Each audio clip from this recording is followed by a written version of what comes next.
Malam setelah tahajud itu saya duduk, diem, dan saya ngobrol sama Allah. Seperti saya ngobrol dengan Gus Baraja. Ya Allah, apa yang terjadi saat ini itu adalah akibat ulah saya sendiri.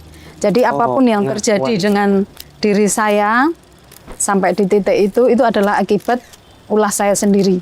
Saya tuh sampai sujud syukur, saya nangis bener itu. Ya Allah, berapa Bu angkanya itu Bu?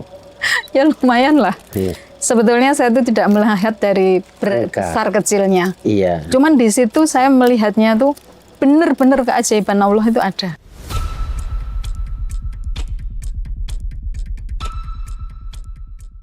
Assalamualaikum Bu Twi ya. Ya, waalaikumsalam warahmatullahi wabarakatuh. Alhamdulillah berkesempatan ngobrol di channel Mas Bagus Baraja. Bu Twi, nggak usah panjang-panjang lah ya. Mendingan sedikit tapi masuk daripada panjang masuknya setengah. Ya toh? Ya. Jadi sedikit aja yang penting masuk semua ilmunya. Bu Dwi asli mana Bu Dwi? Saya asli Jogja. Oh Jogja sini dah? Iya, Bantul. Oh, udah berapa lama ngikutin channel saya? Saya menemukan channelnya Gus Baraja untuk terapi syukur itu pertama kali. Oh, mulainya di terapi syukur ya? Iya, saya ketemu terapi syukur itu 2 atau 3 tahun yang lalu. Itu munculnya terapi syukur itu. 2 sampai 3 tahun yang lalu? Iya, Oke. 2 atau 3 tahun yang lalu. Dan itu yang menemani saya sampai detik ini kalau saya mau tidur. Dari YouTube? Dari YouTube. Oke. Ya, karena kan saya itu sulit ya untuk tidur. Jadi kalau tidur itu setelah jam 12 malam. Oh, agak Sudah apa menjadi insomnia kebiasaan. gitu ya? Enggak juga karena sih. kebiasaan ya? Iya, karena kebiasaan. Memang kemauan sendiri berarti kan? Dulu kalau tidur sore gitu, saya punya mbah ya, yang usianya udah hampir 100, tapi beliau udah meninggal belum lama juga. Itu saya nek wong Jawa itu kan cah enom nek turu aja sore, prihatin. Oh iya. Nah, itu yang menjadikan kebiasaan saya. Nah, setelah jam 12 itu pun saya kadang sulit tidur. Makanya setelah saya menemukan channelnya Gus Baraja yang terapi syukur itu alhamdulillah saya terlelap terus. Sampai detik ini yang menemani saya tidur itu. Kok bisa? Apa karena kenapa gimana? Nggak tahu. Kita tahu pagi gitu, loh, iseh. Oh ya karena di repeat ya, diulang-ulang ya? Iya.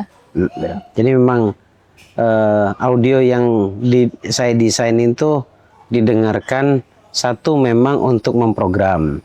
Yang kedua memang untuk memudahkan untuk mencapai tujuan. Tapi yang terakhir juga mengenakkan untuk mau tidur biasanya. Ya rata-rata orang pakainya itu menjelang tidur, jadi bisa bablas tidur. Ya, dan pagi itu saya ulang lagi. Oh pagi sebelum lagi? saya beraktivitas. Udah punya semua audionya ya untuk hari? Alhamdulillah, setelah saya punya audio itu, saya tambah dengan audio yang baru.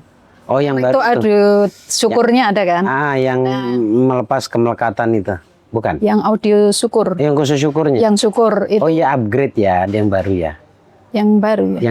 Yang dulu, kan ada 2 Oh iya, yang dulu terus dengan, sama yang baru. Iya gitu. Nah itu setiap kali bangun tidur, begitu mata saya membuka, saya langsung alhamdulillah sudah dibangun. Terima kasih ya Allah sudah dibangunkan dalam kondisi sehat. Itu saya duduk dulu, terus kemudian saya baru mendengarkan audio itu. Oh didengarkan lagi gitu ya? Iya. Satu pengantar tidur, yang kedua juga untuk sengaja memprogram ya? Iya. Ya tadi saya sudah jelaskan. Sebelum beraktivitas. Tadi yang saya jelaskan betapa pentingnya yang namanya syukur itu kan. Iya. Nah, pertama kali ketemu saya kapan? Di Alembana. Ada acara di Alembana. 1 bulan yang lalu ya? Iya. 1 bulan yang lalu di Alembana. Nah, apa saja yang didapatkan, yang dirasakan gitu, minimal yang dirasakan dulu? Alhamdulillah karena selama sekian tahun saya hanya lewat YouTube kayak gitu, ada keinginan untuk bertemu langsung. Memberanikan diri ya? Memberanikan diri untuk saya pokoknya pengen banget ketemu. Di Alembana itu alhamdulillah saya bisa ketemu. Terus kemudian dari situ lebih mantep lagi saya dengan ilmu Gus Baraja, yang mana di situ saya berkonsultasi dengan Mbak Vista. pengen untuk bisa ngobrol lebih dekat lagi. Ya. Akhirnya saya ngikut privat Gus Baraja. Patiku ya. Ya, dan alhamdulillah hari pertama saya di Alembana, kemudian di hari kedua besoknya saya ikut privat. Dan paginya alhamdulillah keajaiban itu datang ke saya. Terjadi. Apa itu? Saya mendapatkan alhamdulillah uang langsung 10 juta. Yang itu tidak saya pikirkan sama sekali. Oke. Ya. Oke, kita lanjut tadi ke break adzan zuhur ya. Ya. Karena kita baru selesai meditasi. Tadi seingat saya terakhir diskusi atau perbincangan kita, obrolan kita ini jenengan di Alembana seminarnya kita saya. Setelah itu besoknya privat, besoknya lagi jenengan dapat keajaiban 10 juta. Oke. Coba jenengan kasih apa ya? Saya tuh memahami begini Bu Dwi, bahwa ada pola yang sebenarnya kita harus belajar dari pola itu supaya kita bisa mengulangi, kemudian bisa mengulangi keajaiban itu. Coba seingat Bu Dwi dulu, coba di-share ke teman-teman. Apa saja yang Bu Dwi? Yang saya jalani itu setelah saya mendapatkan ilmu kayak gitu, yang pertama itu menyadari dulu. Sadar akan? Akan kesalahan kita. Oh oke. Kesalahan ya. Oke, lanjut. Apa yang kita lakukan, jadi malam setelah tahajud itu saya duduk, diem, dan saya ngobrol sama Allah. Seperti saya ngobrol dengan Gus Baraja. Ya Allah, apa yang terjadi saat ini itu adalah akibat ulah saya sendiri. Jadi apapun yang terjadi dengan diri saya sampai di titik itu adalah akibat ulah saya sendiri. Menyadari dan menyadari.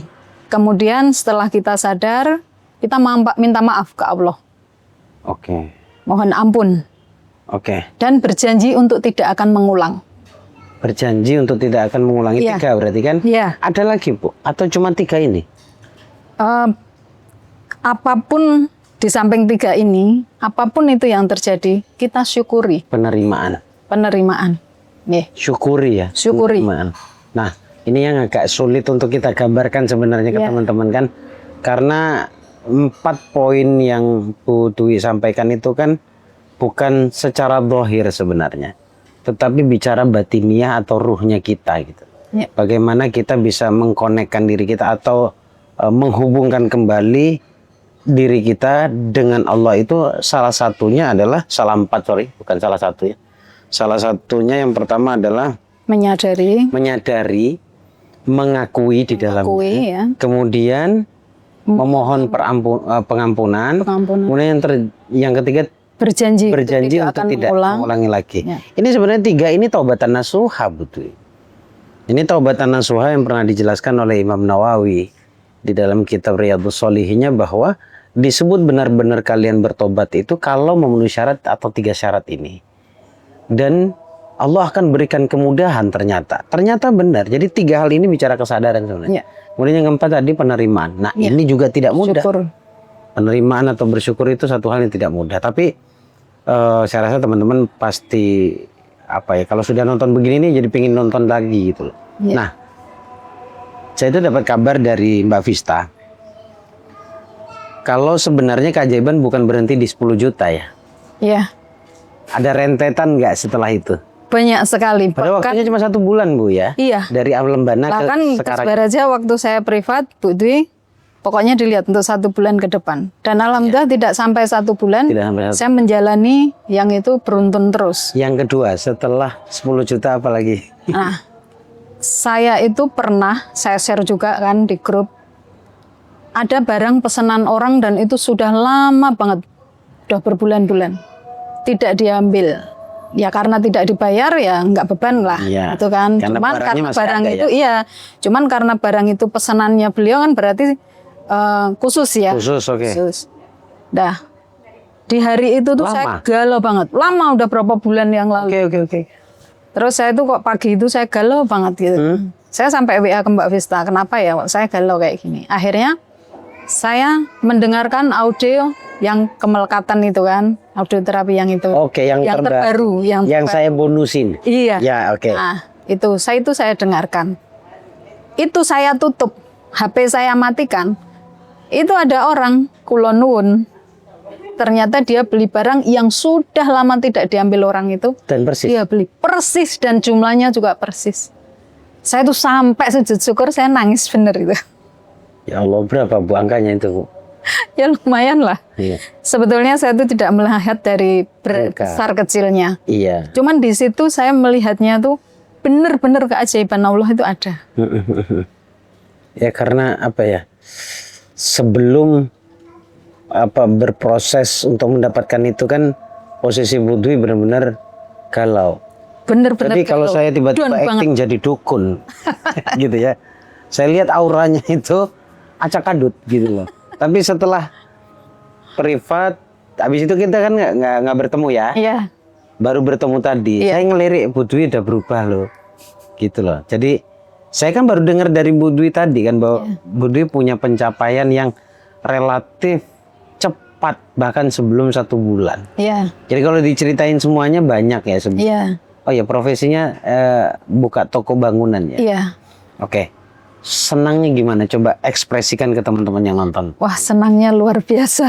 Dan yang itu tidak bisa gimana ya, nggak bisa digambarkan karena misalnya sesuatu tuh kayak nggak mungkin tapi alhamdulillah ternyata apa sih yang nggak mungkin di dunia ini kayak selama kita gitu ya? Kayak nggak mungkin karena benar-benar itu barang dongkrok tiba-tiba kok dibeli pun dengan jumlah yang sama. Iya. Itu saya sampai nge-share di grup.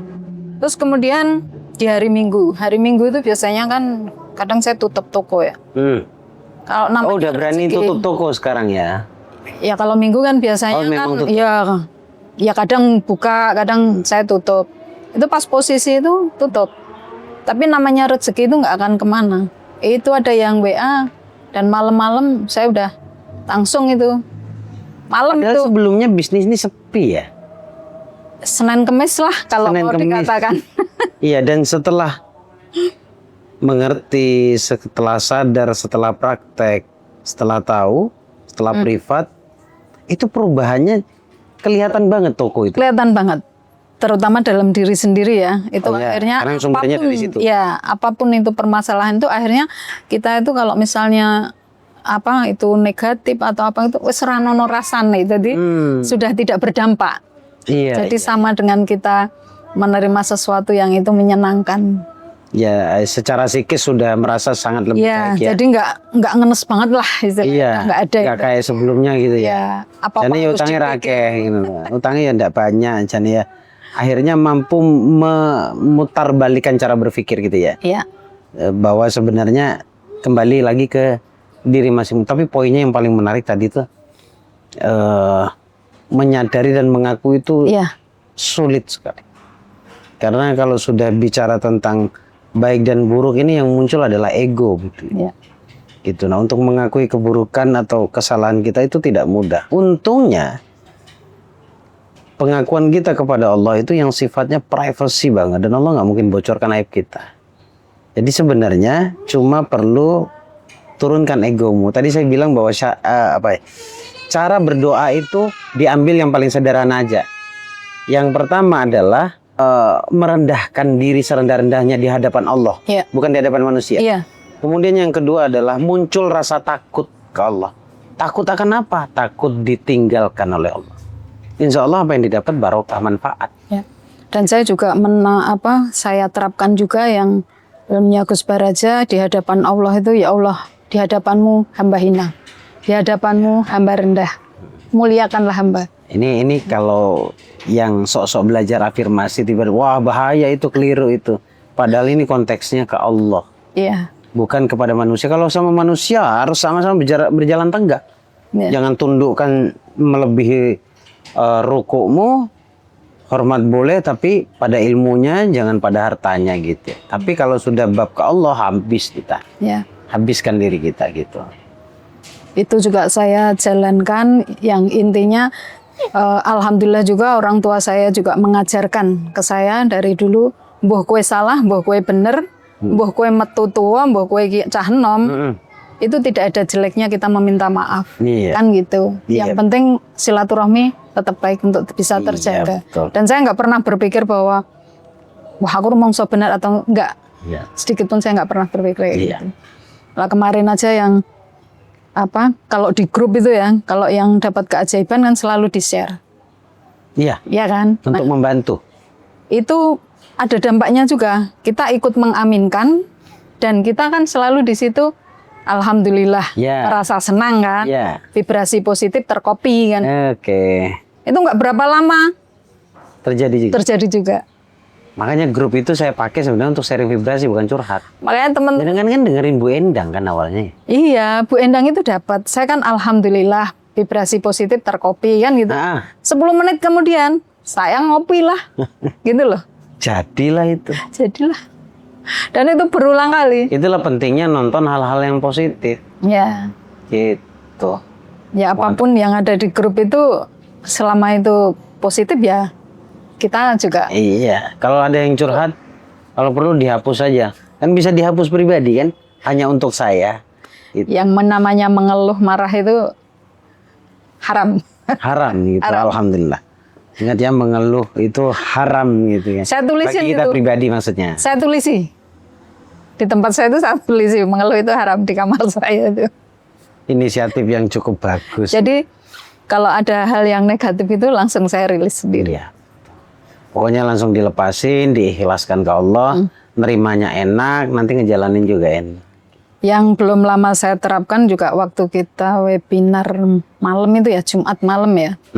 Nah, terus di situ kan Mbak Vista nulis juga yang cuman berapa detik, 2 detik ya. Kayak kita menerima, kita mengikhlaskan, itu terjadi juga dan saat itu juga langsung loss gitu. Iya, intinya kan bagaimana kita sebenarnya tugasnya gini, kita bagi tugas ya. Allah biarkan dengan caranya menentukan apa yang terbaik buat kita. Bagian kita adalah berdoa dan membersihkan. Ya, jadi semalam saya ngobrol sama tim saya, hati itu rumahnya Allah. Jadi rumahnya Allah itu mestinya idealnya bersih. Tapi kita masukkan kebencian, kemarahan, putus asa, tidak bersyukur atau berkeluh kesah. Akhirnya ini rumah jadi kotor nih. Masa sih Allah mau engkau tempatkan di tempat yang kotor? Nah makanya ketika kita mampu membersihkannya satu persatu, hatimu hanya akan ada Allah. Kalau sudah hanya akan ada Allah, maka mudahlah semua urusan. Karena magnet itu terletak di hati. Gitu. Jadi benar kalau Putwi hanya menyibukkan diri, memperbaiki diri, toh pada akhirnya terbukti kan yang saya sampaikan bahwa rezeki itu akan ngikuti dengan sendirinya. Jadi bisnis itu nomor 2. Itu cuma wadah.